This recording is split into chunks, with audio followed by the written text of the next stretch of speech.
As someone who loves to tell stories, the lore of video games really interests me. So when the trailer for Minecraft Legends came out and I got the chance to watch it, I was obviously intrigued. An expansion on the Nether lore and story is something that I've been wanting for a while. And of course, being a theorist at heart, my mind started to think, what else could be going on? So I started noticing little things here and there that you might have missed. So those little details are what we're exploring today. Let's do it. It attends Striders. We haven't actually seen any Striders yet in the Minecraft Legends trailer, but all promotional material and game descriptions hint that we're going to be taking the fight to the Piglins. So does this mean that we will ultimately have to go into the Nether? And if we do, how will we be crossing the giant lakes of lava that plague the 8th circle of hell? Striders. The gameplay from what we've seen focuses heavily on mounts, suggesting that we will either always be on a mount or that mounts will be a very popular and developed aspect of the game. However, this also means that in the Nether itself, we would be out of luck unless we're able to use Striders, which I think would add some much needed comic relief to the intensity that will be the final battle in the Nether, okay? We may actually go to literal hell in this game to fight the final fight. So yeah, definitely gonna need something to break the tension a bit, you know? In at 9, Ghasts explained. Ghasts are just the giant floating jellyfish sperm whales of the Nether, okay? And I have no idea what they really are. Maybe they are actually giant floating jellyfish mutated due to the Nether, or maybe infused with souls. Maybe it's some other mob that's been warped due to eating mushrooms and netherwort, or again, like I suggested earlier, it's a little bit of a half person that really likes to swim. Nobody knows, but we can kind of guess, okay? They could be a squid brought there and tested on by ancient builders or otherwise. They could have been changed thanks to their diet of warped mushrooms, crimson root, netherworts, and the like. Maybe they got bigger because, you know, it's the Nether, and then they developed an immunity to lava and fire. I don't know, okay? And like their ink morphed into the ability to shoot fireballs from their mouth. Or maybe this is why the glow squids were introduced. The truth is, we have no idea. But with the Legends game seemingly expanding on the lore of this universe, are we gonna find out? I mean, we've seen a couple of mobs that I can't really quite tell who they are, okay? My Canadian instinct said beaver, but some people in the comments said capybara, which is kind of out of nowhere, but still possible. So could they be adding jellyfish to this game as well to explain why there are none left in our main overworld, but why we have so many ghasts? Intentionally stop myself from saying who knows. In at 8, early gameplay. Looking at the poster for this game, since there isn't really much else we can examine in closer detail, it's interesting to see that there are a load of other creatures that aren't in the base Minecraft game that we end up seeing on the poster, but also not in the trailer. We see what I can only assume are sentient prototype wooden dispensers that kind of look like Cubert with a head full of arrows, the golden allay like I've mentioned many times, but also 3 different types of golem, okay? A carved stone golem, 4 of those, a mossy cobblestone golem, and then some blue golems next to the creepers. Now I'm not exactly sure what those ones can be, however I'm guessing probably skulk golems or something similar, since they have a similar appearance to the Warden's design and they seem to be made of deep slate, but we haven't really seen anything other than the wooden Cubert dispenser and the stone brick golems in the trailers, making me think that these clips are from earlier on in the game, or with maybe less progression than you could normally get because we do see things like the Nether portals and stuff exploding. Okay, I'm guessing the deep slate golems are going to be the heaviest hitters, and if they are connected to the skulk, you may actually not be needing to guide them. Maybe they can just attack on their own if they hear a villain.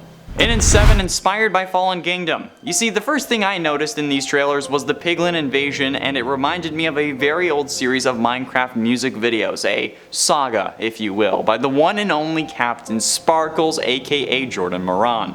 Or Maron, something like that. I'm sorry, Jordan. Starting with Fallen Kingdom, which really didn't feature anything Nether related, but the follow-ups very much did. In fact, it had so much impact that the Nether really pushed the rest of the story. The other 2 music videos, Find the Pieces and Dragon-Hearted, at least after Take Back the Night, focused heavily on the war between the Overworld and the Piglins, who at the time were zombie pigmen, but they still had the ears of the Piglins, which is where many assume the idea for the ears came from. So if they're taking ideas for the main game, maybe they're taking ideas for Minecraft Legends. In Take Back the Night, in fact, the main character is also the chosen hero of legend, which is interestingly enough the story of Minecraft Legends. The big bad of the Piglins also was a brutish one wearing a lot of armor, which was first made with wither skeleton parts but then upgraded, and the series even features taking the fight to the piglins like they suggest you do in the game description. So, you know what, at this point, if I'm not guiding a rocket using a sword, I'm gonna be mad about Legends, okay? That's what I want the final battle to be. Boom! Okay, let me Tony Stark it. And it's 6 Vex. The Vex is a hostile mob that can be summoned by the Evoker, an illager variant that can only spawn in woodland mansions or during a raid. The Vexes were always a mystery though, we didn't quite know what they were, until we figured out that they're most likely souls like we can collect in Minecraft dungeons. The Evokers literally have control over life and death, something that they were searching and probably got banished for. However, we also know that illagers are seemingly not in this game, so are there still Vexes? The answer seems to be no, but many Minecrafters also compare the Vex to the newly added Allay mob, which is featured heavily in the trailers and promotional art for Minecraft Legends. So could we be seeing the origin story of the Vex in this game as well? Something that, much like the ground beneath these portals, ended up getting corrupted by the Nether. But that would also beg the question, how did the Evokers gain control over those Vex? Like maybe they start literally summoning souls from hell, or maybe if they are corrupted Allay, they are summoned from hell, but like, does that also mean that the Allay are souls of dead ancient builders? I have a lot going on in my brain now. Let's move on. Halfway through into number 5, Piglin Structures. Trying to ignore how illogical this really would be with structures appearing out of the portal but also coming up through the ground itself. Why do these piglins even need these structures? Like, what is the point of this? I see that there are some piston-like structures that move up and down that are seemingly pumping out more nether corruption, but like, is that what they're doing, or am I just trying to make sense of those random bits? Like, what do these things really do if it's not what I'm thinking? It's really something that I've been curious about since the first trailer, however nothing about these structures has been revealed since, so yeah, it's kind of like they're an enigma that won't actually matter in the long run.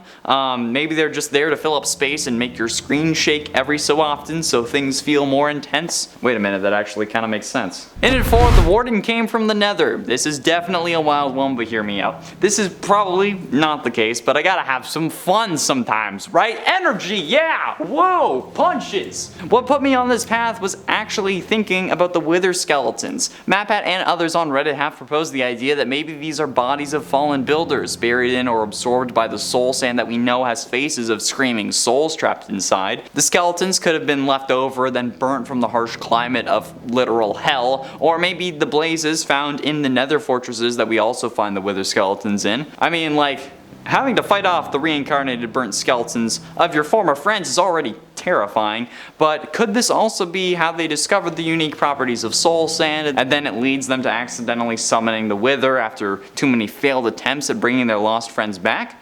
I mean, not quite sure, but we also know that Wardens and Skulk have the ability to manipulate and use souls. It's kind of their whole thing. The Warden has souls in his chest that are, funnily enough, the exact opposite to the actual soul sand faces. They're just mirrored. Like if you take a soul sand texture, flip it horizontally, then put it on a Warden, you kind of get the Warden's chest texture. So what if the Warden actually ended up coming from the Nether? Or since the texture is flipped, maybe it came from its own dimension that is the mirror version or reverse version of the Nether. That doesn't really seem all that crazy to me. I mean, like, the last half of that doesn't. Him being from the Nether kind of does, but I almost said who knows. Getting close to the end, in at number 3, Smoke Cloud. In the first trailer, when the portal opens, we see a cloud of smoke start billowing towards the village from behind the portal. Without even beginning to question where the smoke is coming from, how was it even actually created? Okay, nothing like this seems to be in any of the games, and certainly not in the Nether. The closest we actually get to smoke is the fog when you're at Bedrock, or when you have Optifine installed, or maybe if you want to be literal, the smoke from a campfire would be the closest allegory, but I honestly doubt that's what's going on here. So where did this giant cloud of gas come from, and what does it mean for the rest of the games? The only thing that really makes any form of sense, at least in my brain, is that this is a reference to the Once Upon a Time curse. The one that Regina casts over the enchanted forest that brings all the fairy tale people into the real world and, you know, kind of starts the series, and then the same one that Snow White casts to bring everyone back after they all went home for whatever reason, okay? The one that I memeified in my brain because Grumpy starts yelling, "The curse! It's here!" That has to be what this is referencing, right? Right? Where did everyone go? But ultimately, in at number 2, the story. This story doesn't really come from the trailer, but instead the Minecraft.net website blog post about the game. According to Mojang, and yes, that is the proper way to say it because it is a company that is Swedish, quote, Minecraft Legends is a brand new game that tells the story of the overworld uniting against an invasion by the ravenous piglins. According to the legend, only you can bring together the mobs of the overworld and help them defend their home. The events you will take part in are neither fact nor fiction. They are simply a part of a tale that has been passed down from villager to villager. There are no records or evidence of the great hero that raised their banner to save the overworld. All that remains is a powerful legend. So apparently, these are neither fact nor fiction, but what does that leave exactly? Technically speaking, the game, like Minecraft itself, is a work of fiction, but in the Minecraft universe, how can it be both? Maybe the name of the game is trying to tell us something. A legend, by definition, is presumed to have some basis in historical fact and tends to mention real people or events. Historical fact morphs into a legend when the truth has been exaggerated to the point that real people or events have been taken in a romanticized, larger-than-life quality. So, only some aspects of this story will actually be canon to Minecraft, I'm guessing, which is just a whole other issue.